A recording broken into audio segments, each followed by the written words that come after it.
বিপ্লবের স্বাগত সমাবেশে রত হয়েছে সে বিষয়টি কারোরই অজানা নেই। আপনারা জানেন বিগত দিনে চালের দাম তথা নিত্য প্রয়োজন সকল পণ্যের দাম লাগামহীনভাবে বেড়ে চলেছে। এমন অবস্থায় তরুণ প্রজন্ম ঘরে ঘুমিয়ে থাকতে পারে না, ঘুমিয়ে থাকার সুযোগ নেই বলে মনে করি।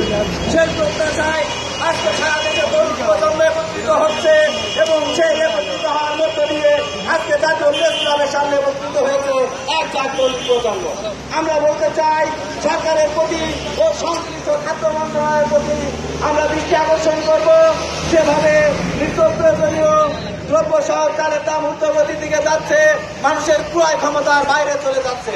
এমন অবস্থায় এই ঊর্ধ্বগতির লাগাম টেনে ধরুন, তা না হলে বিগত দিনে যে ঘটনাগুলা ঘটেছে 1 টাকা 2 টাকার চালের দাম বাড়ার কারণে আপনারা এই সারা দেশে টনক নড়িয়েছেন।